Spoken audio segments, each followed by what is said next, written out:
Assalamualaikum warahmatullahi wabarakatuh. Alhamdulillahirabbil wassalatu wassalamu ala asrofil anbiya'i wal mursalin wa ala alihi washabihi rasulillahi ajma'in. Baiklah, pada kesempatan kali ini, perkenalkan nama saya Zolina Hasifah, NPM 2110070120044 dari Prodi Kesehatan Masyarakat. Baiklah, di sini saya akan menjelaskan materi tentang etika dan hukum kesehatan yang membahas tentang profesi, profesionalisme, dan profesi kesehatan masyarakat. Sebelumnya izin share screen.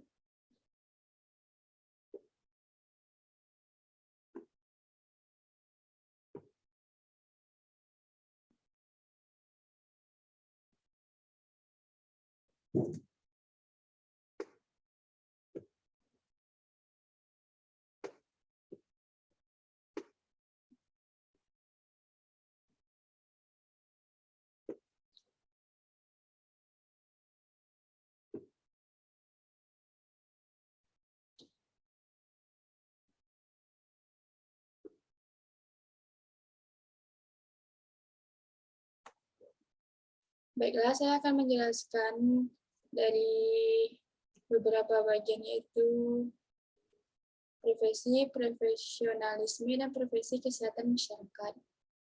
Adapun subbahasan yang akan kita bahas, yaitu yang pertama menjelaskan dan memberikan contoh dari profesi, profesionalisme, dan etika profesi. Yang kedua yaitu mengemukakan, menjelaskan, dan memberikan contoh pentingnya etika profesi kesehatan masyarakat. Baiklah, kita masuk materi yang pertama, yaitu pengertian dan contoh profesi, profesionalisme, dan profesi kesmas. Profesi.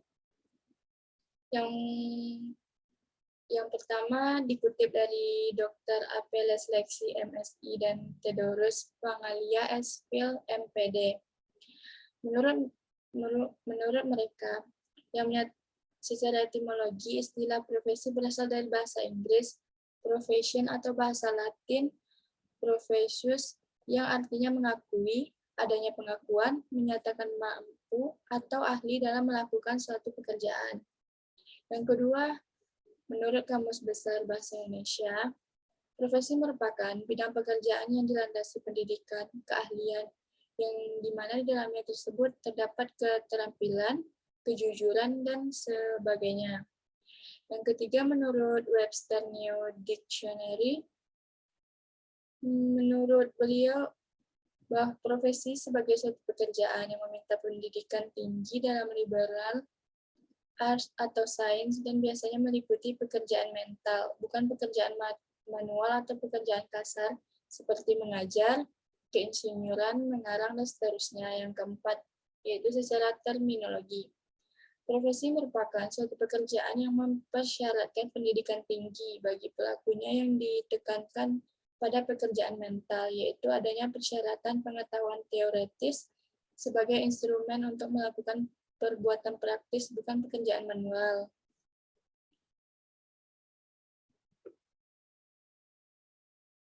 Dari beberapa pernyataan di atas dapat disimpulkan bahwa profesi merupakan suatu bagian dari pekerjaan yang satu bagian dari pekerjaan yang membutuhkan keahlian khusus di bidangnya, dan tidak semua orang dapat melakukan pekerjaan tersebut. Contoh, dokter, guru, staf akuntan, dan lain sebagainya.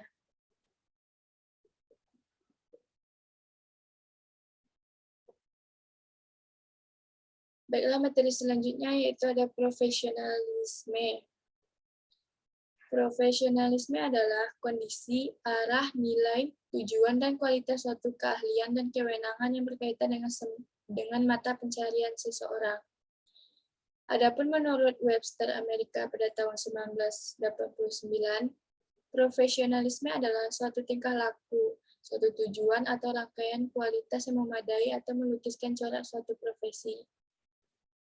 Profesionalisme ini mengandung dua unsur, yaitu unsur keahlian dan unsur panggilan, yang mana keduanya merupakan kebulatan unsur kepemimpinan. Adapun menurut Panji Anuraga, menyebutkan bahwa ciri-ciri profesionalisme terbagi menjadi 4. Yang pertama yaitu memiliki sifat mengejar kesempurnaan hasil atau perfect result, sehingga dituntut untuk pengalaman dan kebiasaan. Yang kedua yaitu menuntut ketekunan dan ketabahan, yaitu sifat yang tidak mudah puas atau putus asa sampai selalu mencari peningkatan mutu. Yang ketiga ada memerlukan kesungguhan dan ketelitian kerja yang hanya dapat diperoleh melalui hasil tercapai. Yang keempat, memerlukan adanya kebulatan pikiran dan perbuatan sehingga terjaga efektivitas kerja yang tinggi. Adapun contoh dari profesionalisme ini yaitu sebagai tenaga kesmas, harus bangga pada pekerjaannya, menunjukkan komitmen pribadi pada kualitas dan dapat memberikan pelayanan kesehatan kepada masyarakat dengan keahlian di bidangnya. Baiklah, selanjutnya yaitu ada etika profesi. Etika adalah sebuah norma, nilai, serta dijadikan pedoman. Profesi adalah suatu keahlian khusus di bidangnya. Dengan adanya etika profesi ini, diharapkan kaum profesional bekerja dengan sebaik mungkin, serta bertanggung jawab atas tugas yang dilakukan dari segi tuntutan pekerjaan. Etika berkaitan dengan konsep yang dimiliki individu ataupun kelompok untuk menilai apakah tindakan yang telah dikerjakan salah atau benar, buruk atau baik.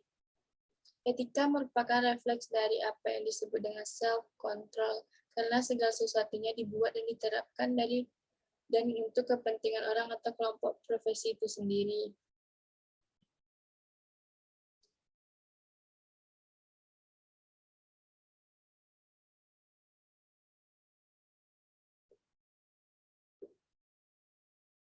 Contoh dari etika profesi ini yaitu etika profesi kedokteran yang mengatur prinsip-prinsip moral dalam etik dalam menjalankan kegiatan kedokteran.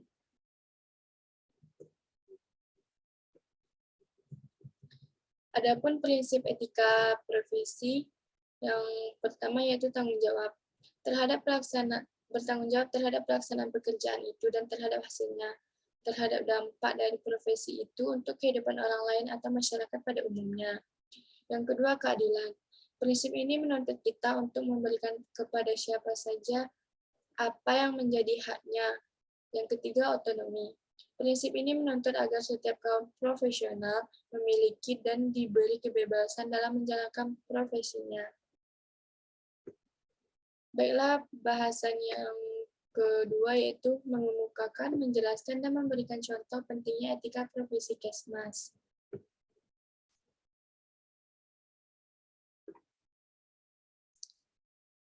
Menurut CDC 2011 mendefinisikan etika kesehatan masyarakat sebagai sebuah proses menentukan tindakan. Dengan demikian, etika kesehatan masyarakat berfungsi dalam mengklarifikasi, menentukan prioritas, dan mempertimbangkan tindakan-tindakan kesehatan masyarakat berdasarkan prinsip-prinsip etik, nilai-nilai, dan kepercayaan dari masyarakat, serta berdasarkan ilmu pengetahuan dan informasi lainnya. Etika kesehatan masyarakat dapat dilihat dalam dua hal, yaitu pertama, sebagai aplikasi dan prinsip-prinsip dan norma-norma yang mengatur pekerjaan ahli kesehatan masyarakat, atau sebagai proses untuk mengidentifikasi, menganalisis, dan memecahkan masalah atau isu-isu etik yang berkaitan dengan pekerjaan ahli kesmas. Dengan demikian, etika kesehatan masyarakat bisa dianggap sebagai aplikasi, norma-norma, dan proses penyelesaian masalah etik kesehatan masyarakat. Contoh, dalam pelayanan kesehatan masyarakat, perilaku petugas kesehatan harus tunduk pada etika profesi dan tunduk pada ketentuan hukum, peraturan, dan perundang-undangan yang berlaku, karena meningkatnya tuntutan terhadap pelayanan kesehatan dan pengetahuan serta kesadaran hukum masyarakat tentang prinsip dan nilai moral. Baiklah, sekian materi yang dapat saya sampaikan. Terlebih dan terkurangnya saya mohon maaf. Assalamualaikum warahmatullahi wabarakatuh.